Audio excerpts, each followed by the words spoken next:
Bonjour à tous, dans cette vidéo, on va s'intéresser à la notion de valeur d'adhérence d'une suite numérique. Euh, donc je vais commencer par une série de rappels.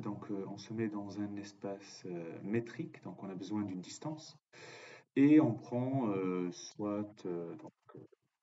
X et A des éléments de E, A c'est dans l'ensemble des parties de E, et UN une suite de E. Alors, on va parler de ce que c'est l'adhérence d'un ensemble. X est dans l'adhérence de A, ça veut dire pour tout V voisinage de X, l'intersection entre ce voisinage et A est toujours non vide. Voilà. Donc, l'adhérence d'un ensemble, c'est constitué de l'ensemble des points qui sont adhérents, collés à l'ensemble. Voilà. Donc, voilà.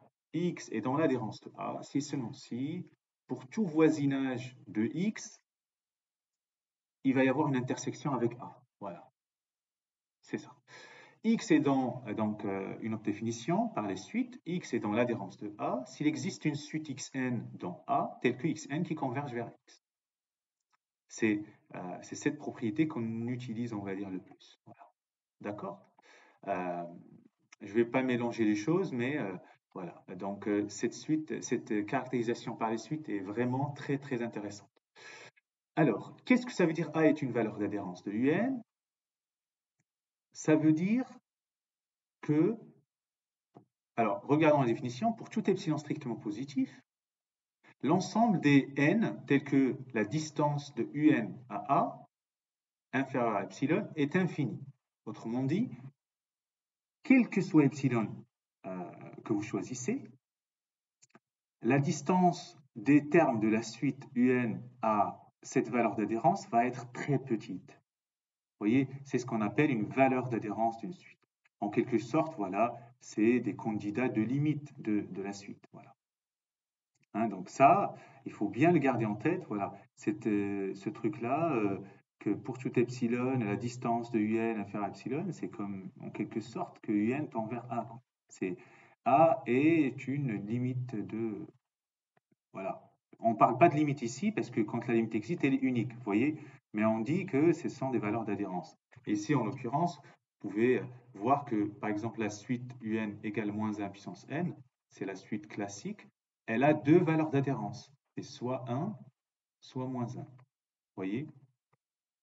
Et elle n'a pas de limite. Pour vous dire que, attention, voilà. Mais j'ai essayé un petit peu de vous dire que les termes restent très très proches de cette valeur qui est valeur d'adhérence. Et la deuxième caractérisation, c'est équivalent au fait que pour tout epsilon strict positif, quel que soit n dans grand N, donc là, les deux n, là c'est l'ensemble, hein, donc là il me l'a marqué comme, mais grand N, j'aurais dû l'appeler petit m, hein. Mais je pense que ça ne fera pas de problème, voilà.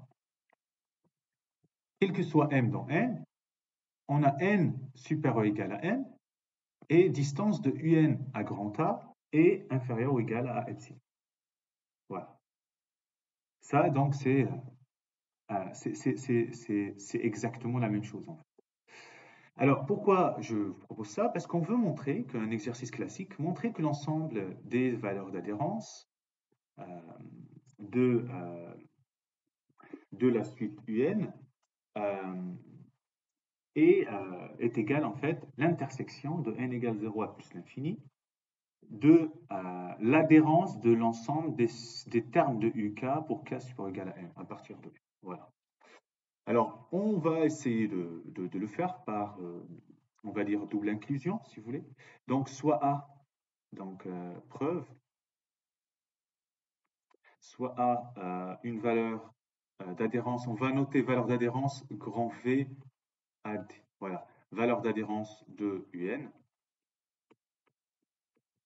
dans E.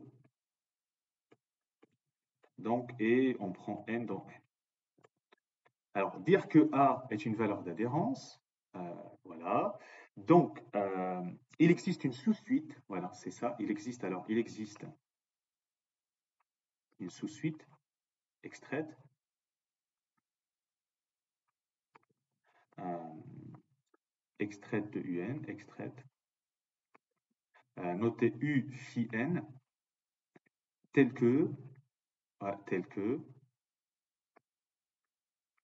U phi n converge vers A, quand n tend vers plus l'infini.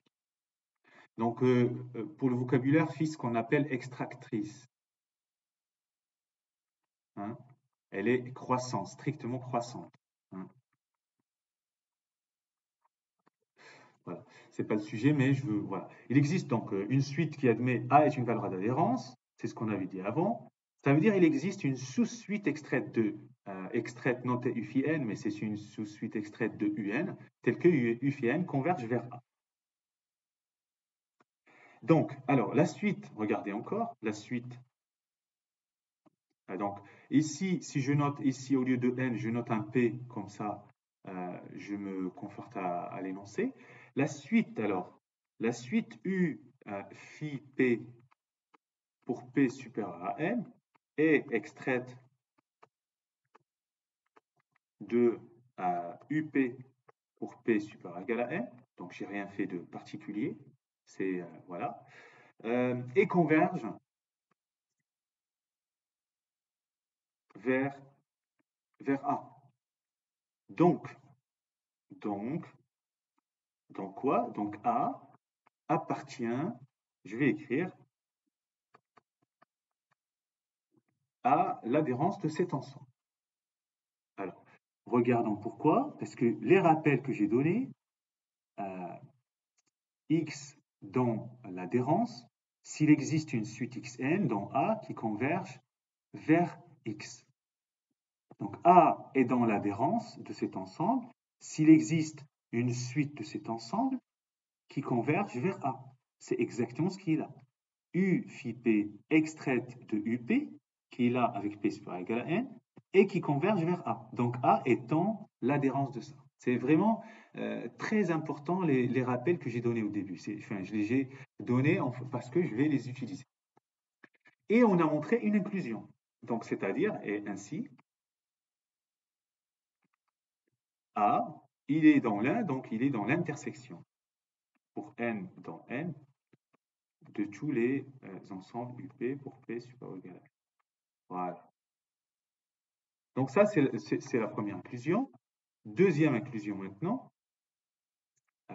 Donc là, ce que je dois marquer, les valeurs d'adhérence en tant qu'ensemble de A est inclus dans cet ensemble-là.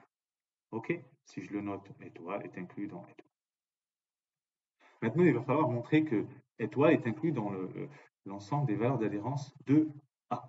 Alors, donc, je vais prendre soit A dans cet ensemble. Et maintenant, je ne sais pas si A est une valeur d'adhérence de UN. Donc, dans l'intersection N dans N, de UP pour P supérieur ou égal à N, dans l'intersection d'adhérence, soit epsilon strictement supérieur à 0 et grand N dans grand N. Alors, comme donc A il est dans l'intersection de tout ça, donc comme A il est dans un ensemble de ces ensembles, comme A appartient à cet ensemble-là, alors, qu'est-ce qu'on peut dire? La boule de centre A et de rayon epsilon inter cet ensemble, UP pour P supérieur ou égal à N, est non vide. Alors, analysons ce que je viens d'écrire. Alors, A, il est dans l'adhérence de cet ensemble. Ça veut dire l'adhérence. Alors, A est dans l'adhérence, je remonte le rappel. A est dans l'adhérence si et seulement si, pour tout voisinage de X, l'intersection de ce voisinage est A et pas l'adhérence, est A et non vide. Alors, revenons.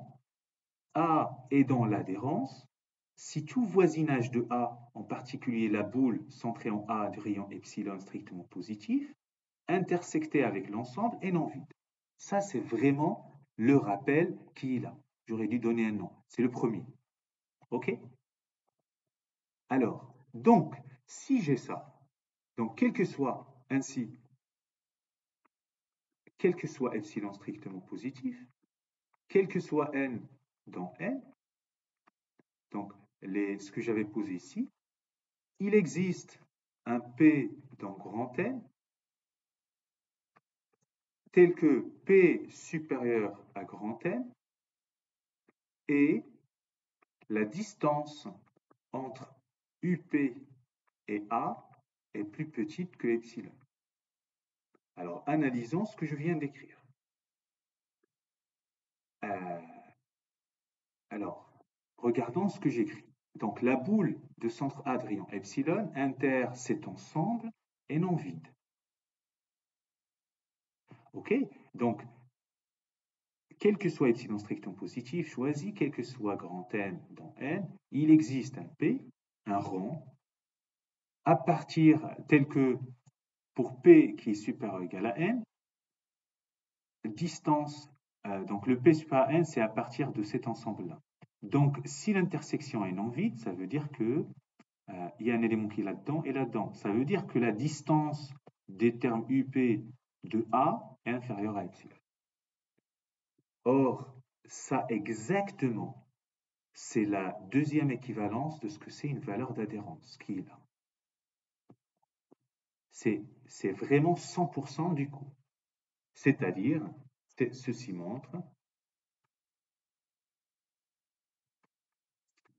que A est une valeur d'adhérence de la suite UN. Et donc, A, il était au début dans l'intersection, vous voyez. Et maintenant, A appartient à valeur adhérence de la suite UN. Et donc, on a la deuxième inclusion, d'où l'égalité. Voilà.